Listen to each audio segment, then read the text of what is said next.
Olá, estamos de volta com mais um TV em Revista com a seguinte indagação. Como será nosso mundo pós-pandemia?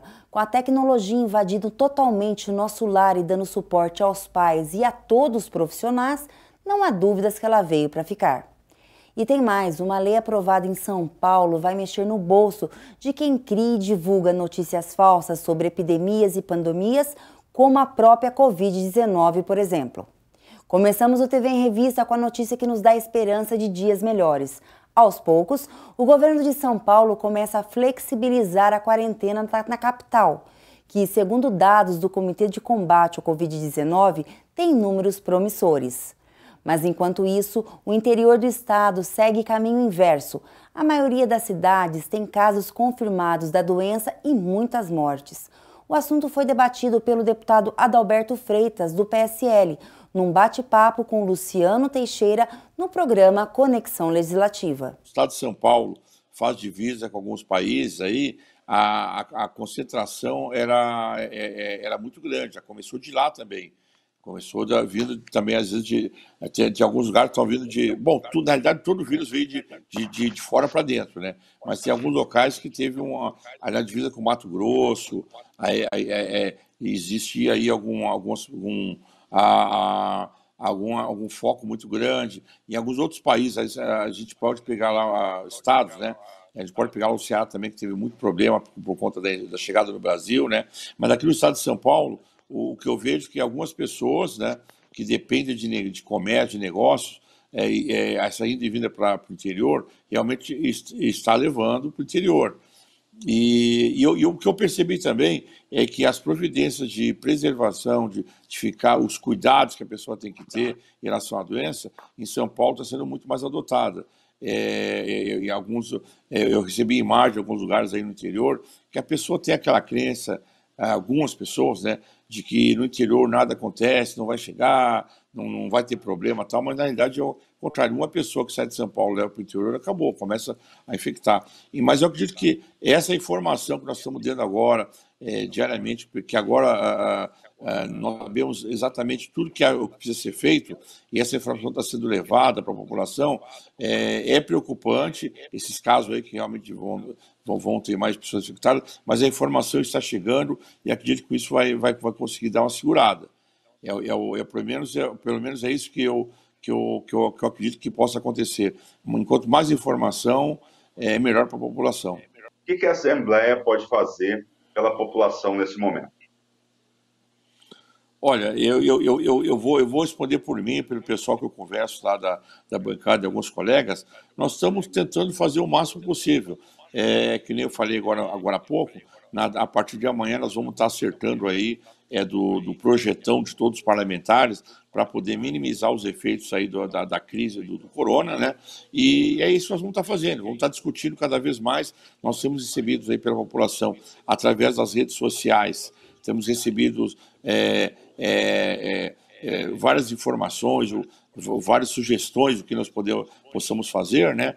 Mas a grande maioria é uma só, o pessoal quer voltar a trabalhar.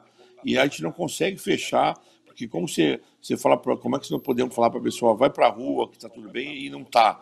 Então é uma coisa muito difícil. Eu acredito que não foi muito bem planejado, até acreditamos aí que a falta de planejamento por conta que essa crise pegou todo mundo realmente de surpresa, o mundo todo, não fomos só de São Paulo, né, aqui do Brasil, mas o mundo todo, né, e não sabíamos como lidar.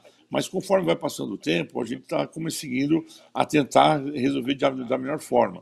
Eu digo assim para todo o pessoal que nos assiste, que em momento algum nós paramos de se dedicar ao trabalho, de intensificar aí, centrar esforços aí para poder criar aí gatilhos, normativas, leis aí para poder combater aí essa crise. É o que nós falamos. Hoje mesmo já falei com 2 parlamentares pela manhã, amigos nossos. Durante o dia a gente conversa bastante para falar a respeito desse projeto de lei que vai nos ajudar. Tá certo, deputado.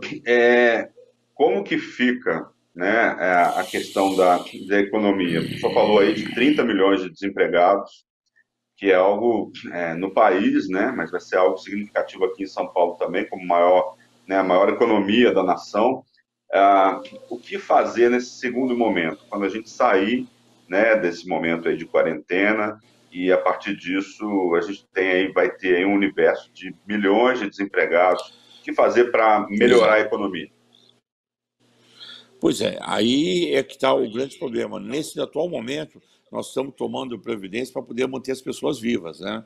Poder orientando para a questão, para garantir que as pessoas tenham aí um pouco de saúde no momento, né? E que realmente consigam manter aí essa questão aí do isolamento, do distanciamento social, para poder manter essas pessoas vivas e que não haja tantos óbitos, né? Como estava prevendo.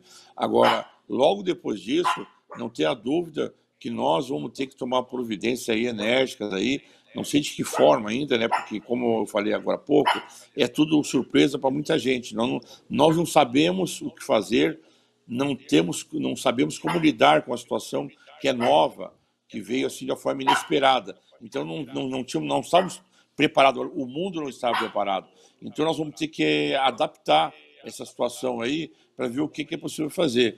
Agora, eu acredito que a questão da informalidade que existe, ela vai continuar ainda. Acredito que o governo deva fazer alguns incentivos aí para as pessoas continuarem a fazer um trabalho, porque as empresas vão fechar, não tem jeito. A gente tem visto várias marcas de empresas aí, famosas, de antigas aí, que estão sendo fechadas diariamente.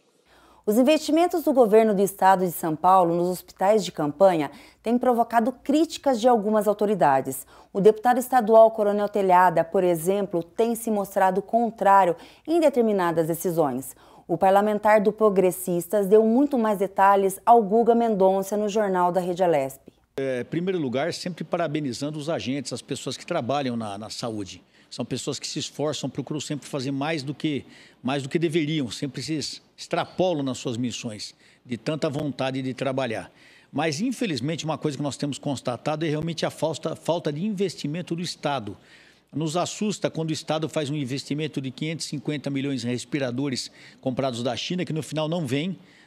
Dos 3 mil passaram para 1.280, de 1.280 acabaram só chegando 394 respiradores, pelos quais foram pagos 220 milhões, é um dinheiro que se perdeu, agora vai correr atrás do prejuízo, tentando reaver esse dinheiro, tentando fazer com que o governo chinês ou a empresa chinesa que tenha feito essa venda devolva esse dinheiro. Nos assusta quando o Estado está com um chamamento em aberto de 594 milhões para aluguel de leitos particulares, sendo que não há necessidade disso, entendeu? Nós poderíamos estar fazendo investimento em hospitais públicos, tanto estaduais como municipais, e esses investimentos não são feitos. Por exemplo, lá em Sorocaba, nós vimos lá que há necessidade de mais investimento do Estado, sim. Lá, uma das poucas coisas que o Estado investiu foi na abertura de uma UTI, que deve ter sido aberta na sexta-feira passada, que entrou somente com alguns respiradores. Então, é uma condição, é nada para a situação. Lá, só em Sorocaba, são 48 municípios que são atendidos pelo Complexo Regional Hospitalar 1. Então, há uma necessidade de um investimento maior do Estado. Aqui em Guarulhos, 100% das UTIs do Hospital de Geral de Guarulhos estavam ocupadas. Inclusive, no dia que a gente foi visitar, entramos na UTI, havia acabado de morrer uma pessoa, tinha acabado de correr um óbito e tinha 2 pessoas aguardando para entrar na UTI. Falta de investimento do Estado também. Então, não é crítica, a gente não está aqui querendo falar mal de governo estadual, municipal, não é isso, são realidades que estão acontecendo. São feitos investimentos, gastos de uma maneira exacerbada, muito gasto. De repente, quando você vai na fonte, você vai na quem está na frente de combate, essas pessoas têm falta de investimento. O que está acontecendo? Onde está o erro? Então, realmente, a gente vê muita propaganda, que o governo tem feito muito, propaganda, mas investimentos mesmo, nós temos visto que há necessidade de maior investimento. Agora mesmo nós recebemos notícias de uma cidade do litoral paulista que tem a mesma situação. O hospital de campanha já está proclamado para funcionar, não entrou em funcionamento ainda, porque o Estado por exemplo, mandou respiradores, mas não mandou o custeio. Como é que o pessoal vai manter isso? O município já está mal e porcamente se mantendo. O Estado que está, no caso, recolhendo dinheiro de todos os lados para investir no Covid, não está repassando para os municípios que têm essa necessidade. Então, a situação é complicada. O Covid é uma realidade, é uma preocupação e nós precisamos estar aí cobrando essa prontidão, essa disponibilidade do governo no repasse desse dinheiro público. Agora, deputado, interessante também, vocês fizeram uma visita recente à procuradora, né, geral do Estado. Como funcionou? Quais as reivindicações que vocês levaram a ela? Como andou essa visita? Ó, nós fomos deputado Márcio Nakashima, o deputado Sargento Neri, também fomos junto com a deputada Janaína Pascoal, e eu, fomos em 4 deputados. E justamente a preocupação foi da deputada Janaína Pascoal, foi quanto a esse contrato milionário de 550 milhões, que acabou ficando em 220, mas que acabou sendo pago para a China e não recebeu equipamento. Então, a própria deputada Janaína notou que houve alguns problemas nessa contratação. E nós fomos lá pedir ou verificar quais seriam as providências da Procuradoria-Geral. E a gente nota que isso é um problema muito sério, porque o Ministério Público já está acompanhando isso aí. E eu não sei como vai acabar essa história. Sei que essa história está bem complicada.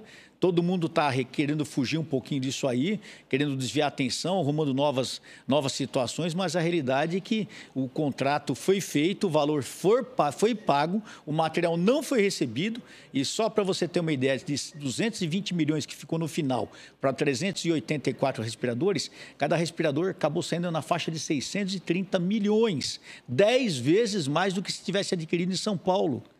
E eu estou falando, e os municípios pedindo, pelo amor de Deus, em verba, em custeio, para poder manter os hospitais de campanha, para poder manter os hospitais em atividade. E o dinheiro sendo assim, saindo pelo ladrão, saindo pelo ralo. Então, alguma coisa precisa ser informada e o governo não está dando atenção devida a essa situação. A criação e disseminação de notícias falsas sobre epidemias, endemias e pandemias já pode ser punida com multa em São Paulo. O projeto de lei 350, que criminaliza as fake news no estado, também reúne outras ações ligadas à Covid-19. Num papo com o Sérgio Everton no programa Conexão Legislativa, a deputada Marsalia, do PT, falou sobre o PL e também sobre a difícil situação econômica que milhares de pessoas estão vivendo. Eu penso que as pessoas têm minimamente, porque está inclusive resguardado na Constituição Federal, no artigo 6º, que as pessoas têm direito a ter saúde, têm direito a ter moradia, têm direito a ter educação, têm direito a ter vários direitos, né? E nessa perspectiva, a gente tem feito a defesa das pessoas que menos direitos têm, né?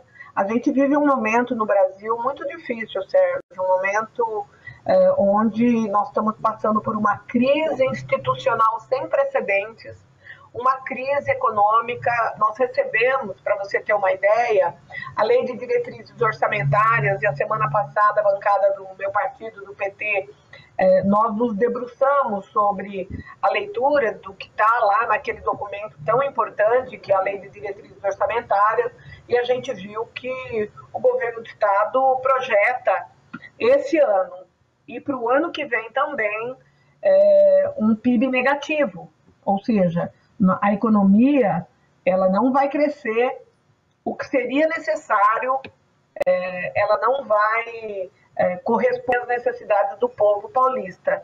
E sim São Paulo, que é o estado mais rico, mais forte, que tem mais indústria, que tem mais poder econômico, está nessa situação, eu imagino o restante da situação, né, de todos os outros estados e do conjunto do país. Mas nós trabalhamos essas questões, trabalhamos a defesa dos direitos das mulheres, a defesa do direito de moradia, a defesa de uma agricultura familiar que, de fato, dê conta de colocar alimentos saudáveis na mesa do povo paulista. E a gente tem ajudado muito na construção de cooperativas, na construção de associações. A gente tem um trabalho muito forte com os assentamentos rurais aqui da nossa região. Então, assim, um trabalho bastante consolidado, porque no interior a gente trabalha a questão da agricultura, a gente trabalha a questão da importância que é a defesa dos direitos dos trabalhadores, e a nossa luta tem sido essa, né? Desde o meu primeiro dia aí na Assembleia Legislativa, eu estive em defesa da saúde pública, em defesa da educação pública, em defesa da cultura, em defesa da moradia. Fala da deputada Márcia Lia. Deputada, a senhora estava falando exatamente, né, do projeto de lei que foi aprovado agora, um projeto emergencial, né, que é o 530 de 2020. Eu queria que a senhora continuasse esse raciocínio aí falando do projeto? Pois é, nós conseguimos aprovar um projeto que a gente denominou de projetão, porque vários deputados puderam contribuir, né? Eu apresentei várias emendas, várias delas foram aceitas. Eu acredito que algumas delas, vários deputados também tenham pensado que, por exemplo, o auxílio gás, a questão da gente ter um recurso para a cultura, isso foi construído coletivamente. Mas o meu projeto mais importante foi o projeto que disponibiliza linha de crédito. O governo do estado vai abrir linha de crédito a partir do fundo do agronegócio paulista para que os pequenos agricultores, os assentados, os quilombolas, os pescadores artesanais, os indígenas, toda essa população que produz alimentos para abastecer aí da nossa vida, né, produzindo alimentos de qualidade, alimentos saudáveis, esse pessoal vai ter uma linha de crédito subsidiado. Mas no projeto 350, né, nós tivemos aí a aprovação dele, do projeto, eu acompanhei, inclusive, eu fiz, né, cobri a aprovação do projeto. Ele foi aprovado e faltou aquele item 33, né, acabou tendo uma outra votação, né, para ser aprovado esse item dentro do projeto de lei 350. Como é que a senhora vê esse item que fala, né, da questão das fake news, né? Fake news. Bom, o artigo 33 foi mantido, né? Não foi retirado, que era o que a gente pretendia. Exatamente, foi aprovado. A nossa proposta, inclusive, eu tinha um projeto de lei exatamente da mesma forma que foi aprovado, que fake news em relação a essa pandemia, em relação à Covid-19, ela tem que ser punida, ela tem que ser penalizada, as pessoas não podem, porque é uma situação muito grave, a gente pode levar pessoas a erro. Se a gente solta uma notícia de que um determinado medicamento cura o coronavírus, a pessoa pode tomar esse medicamento, se for uma fake news, e ela pode morrer, ela pode ter uma complicação, né? Pode trabalhar no sentido contrário daquilo que a ciência diz. Então, não pode ter. Então, eu vejo como sendo muito positivo. Eu não concordava com a retirada, que era uma pretensão da deputada Janaína. Acho que ela se equivocou. Acho que ela não entendeu qual era o objetivo. E nós estamos vivendo um momento, inclusive, que o Supremo Tribunal Federal está se posicionando aí no inquérito. Todo mundo fala, inquérito, o início de uma ação, de uma investigação para uma futura ação penal, é competência privativa exclusiva do Ministério Público, e que essa ação que o ministro Alexandre de Moraes está tocando, ela não poderia ter. Não é verdade. O Supremo Tribunal Federal tem sim a prerrogativa, na minha opinião, no meu entendimento, eu ouvi vários juristas a esse respeito, eu penso que o Supremo Tribunal Federal tem sim que chamar para si a responsabilidade de punir essa questão das fake news. Nós estamos vendo muita gente sendo massacrada, pessoas negras, pessoas LGBT e tantas outras situações por conta dessa disseminação do ódio, dessa disseminação da discriminação, do preconceito em relação a algumas coisas e algumas pessoas, que a fake news é a interlocutora, é ela que leva para as pessoas as mentiras que muitas vezes penalizam a vida de jovens, de idosos, de pessoas de uma forma geral, de mulheres. Então, eu sou totalmente a favor da manutenção do artigo 33. Penso que a Assembleia Legislativa de São Paulo acertou. No próximo bloco, vamos discutir sobre a tecnologia que chegou para ficar. Tem gente que defende a continuidade de muitos trabalhos virtuais no pós-pandemia. Espera um pouquinho e voltamos já já.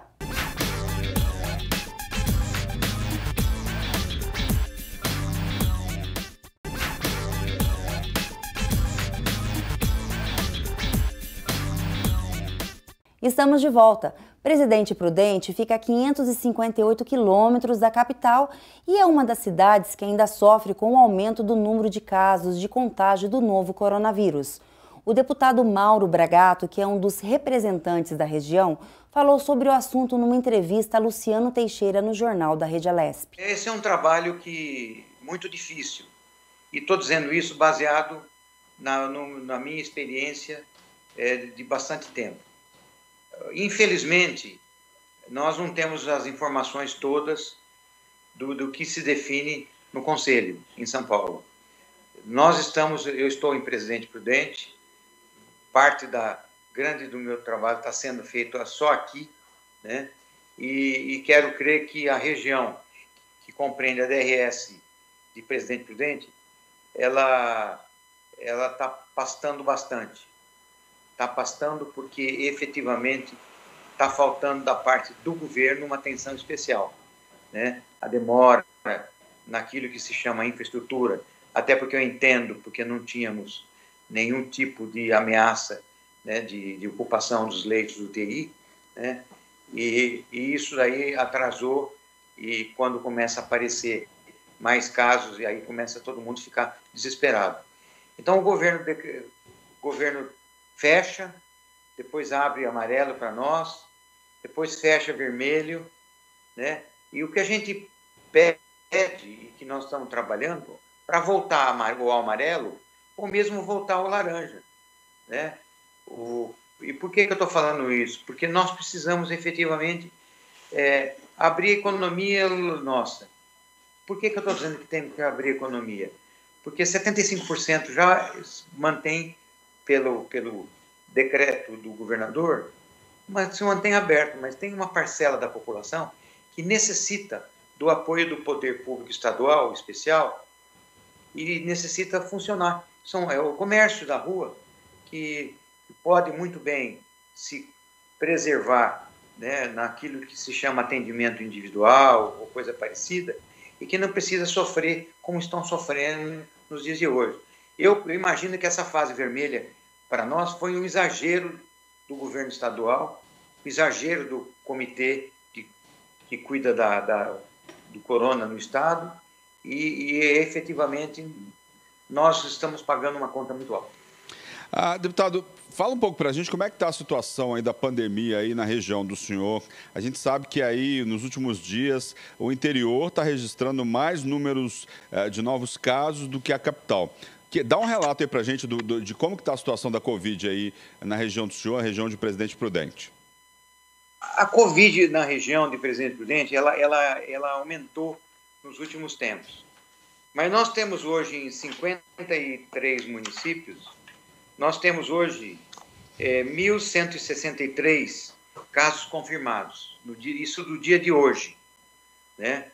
Nós temos em Presidente Prudente, eu diria, 419 casos confirmados, Prudente é a primeira, segunda é Adamantina, segunda é Dracena, com 76, depois nós temos Adamantina, depois nós temos o Presidente Venceslau, depois Junqueirópolis e assim por diante. Grande parte nossa, desses mil e tantos casos confirmados, nós temos gente do sistema prisional. A região nossa tem um número de unidades prisionais bastante alto. Você pega, por exemplo, Junqueirópolis, está com 32 casos, 98% do sistema prisional. Lucélia, 36. Você pega Tupi Paulista, 42 casos. Né? Você pega Pracinha, 1. Né? Você pega Venceslau, 64. Né? Você pega Rancharia, 21. E grande parte dessas pessoas que foram com casos confirmados tem a ver com o sistema prisional. Ou é funcionário ou é preso, né? E isso daí demanda uma preocupação muito grande. E a parte disso, nós temos uma preocupação porque tivemos aí, nesses meses todos, 58 mortos. Nós temos em Prudente 16 pessoas mortas. Depois vem Venceslau com 8 mortos, né? Então, em grande parte, tem a ver com a ação do poder público estadual, que é a ação do sistema prisional e a ação, digamos assim, daquilo que é o poder público representado pelas organizações da sociedade, que são as Santas Casas, coisa parecida, né? Então, é uma situação difícil, mas não é das piores do Estado, né? E acho que nós estamos pagando uma conta alta nesse isolamento que foi nos decretado pelo governador João Dória, e com exagero, porque isso não se pode fazer dessa forma. A agricultura familiar emprega cerca de 10 milhões de pessoas das 15 milhões que trabalham no setor agropecuário brasileiro, segundo dados do IBGE. Nas áreas rurais, na região metropolitana de São Paulo, onde atuam cerca de 7 mil produtores, a queda nas vendas é estimada em até 80% por conta dos efeitos da pandemia. Para tentar amenizar as perdas, a Assembleia Legislativa discute alguns projetos. Um deles é o 356/2020, da deputada Mônica da bancada ativista, que deu detalhes ao Guga Mendonça e a Júlia Stanzioni no Jornal da Rede Alesp. Esse projeto ele atua em 3 frentes. No auxílio econômico aos pequenos produtores, que são os maiores produtores de alimentos que chegam na nossa mesa e que agora estão tendo, por exemplo, toda a produção perdida. A gente está assistindo notícias, o Centrão Paulista, produções inteiras sendo jogadas fora, queimadas. É também um combate a desperdício e é também um projeto para ajudar as pessoas em situação de vulnerabilidade ter maior acesso e maior condições nutricionais. A gente está assistindo diminuir na mesa do trabalhador mais pobre, da população mais pobre do estado de São Paulo, a oferta de frutas e verduras. Agora as pessoas estão acessando apenas comidas não perecíveis por conta dos programas de distribuição de cestas básicas e etc. Mas a gente precisa ir além. A gente precisa garantir economicamente esses produtores e a gente precisa fazer as hortaliças chegarem às mesas da população mais pobre. E, deputada, também ficou criado o Comitê Estadual de Emergência para o Combate à Fome no âmbito estadual, né? Quais os objetivos, então, dele? A gente gostaria que tivesse ficado nos moldes que a gente protocolou nesse projeto. É uma das partes desse projeto. Existe hoje, no entanto, um outro comitê formado pelo governo do estado de São Paulo. A diferença é que o nosso previa a participação popular e dos produtores, não fosse apenas uma organização do estado. O objetivo desse comitê é justamente estabelecer esse diálogo.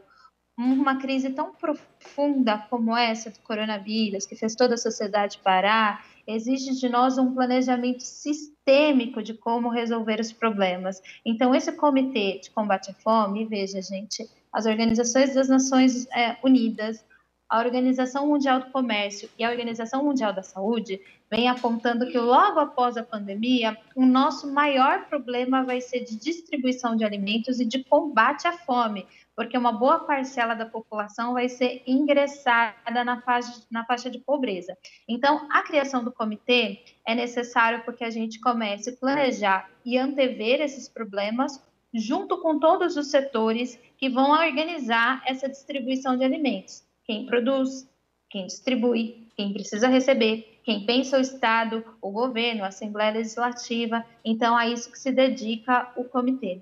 Agora, deputada, é importante, né, a gente abordar o assunto, o desperdício de alimentos e a preservação ambiental. A senhora acha que tem que ser muito mais discutido em relação a políticas públicas, tanto nessa casa quanto em todo o Brasil, principalmente também na Câmara Federal? Muito, muito. O Brasil é um dos maiores produtores de alimentos do mundo, no entanto, é chamado de celeiro do mundo e etc. Ao mesmo tempo, em que a gente tem uma boa parcela da população em situação de subnutrição, de fome, de dificuldade de acesso. A gente também tem uma outra anomalia. Os pequenos agricultores, os agricultores familiares, organizados ou não em cooperativas, eles também passam fome, porque a venda desses produtos é muito baixa, muito barata no mercado e etc. Então, a gente precisa discutir tanto o excesso de produção. O excesso de produção leva ao desmatamento, o excesso de produção leva à agressão do lençol freático, dos corpos águas e do solo, por exemplo, com excesso de agrotóxicos e etc., ao mesmo tempo que a gente tem um avanço sobre os recursos naturais, sobre a natureza, por conta da produção de alimentos para exportação, a gente não tem uma solução para os brasileiros que passam fome. Veja, esse projeto da gente prevê o seguinte: o pequeno agricultor, ele pode contar com uma linha de crédito para se programar nesse período de baixas vendas no Banco do Povo, no Banco Estadual. O pequeno agricultor pode vender para o Estado e o Estado pode adquirir essa safra, garantindo assim que ele não fique com material estocado, que ele não jogue fora. E o Estado pode usar esse material tanto na distribuição do programa Merenda em Casa, ou num futuro reingresso às aulas na merenda escolar física, na distribuição do Bom Prato, nos abastecimentos das penitenciárias. Tem uma gama de serviços que o Estado precisa adquirir alimentos e que poderia, por exemplo, garantir mais qualidade de vida e segurança econômica a esses pequenos agricultores. Eu acho que se a gente discutisse com mais disposição sobre esses pontos de vista, a preservação ambiental, o direito universal à comida e a garantia econômico-financeira dos produtores, a gente teria condições de ser mais assertivo na produção de alimentos e no combate à fome. Então, sim, é um debate bastante carente, é um debate bastante fracionado, ou só se discute sobre o interesse do comércio, ou só se discute sobre o combate à fome. Na verdade, ele é interligado e a gente só vai conseguir vencer esse problema sistêmico de forma sistêmica. Por isso, eu acho que aqui a gente tem uma longa tarefa.